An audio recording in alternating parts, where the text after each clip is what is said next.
Hello, হ্যাঁ কোথায় আছো? আমি গোল্ডেন কালারের ড্রেস পরে আছি। হ্যাঁ দেখতে পেয়েছি, এই তো আসছি, দাঁড়াও। শিট ইয়ার, এ তো ল্যাংড়া। আরে এরকম কেন বলছিস?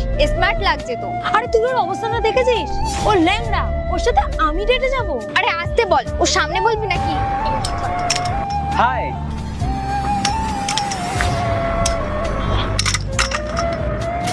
হাই।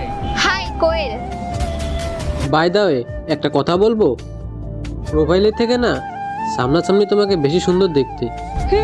Thank you. যতদূর আমি তোমার প্রোফাইল দেখছি, তোমার ডান্স করার খুব শখ। আচ্ছা, আজ পর্যন্ত তুমি কতগুলো কান্ট্রি ঘুরেছো, আর কোন কান্ট্রিটা তোমার ফেভারিট? আমি তো অনেক কান্ট্রি এক্সপ্লোর করেছি, আরো অনেক প্ল্যান আছে পরে। তবে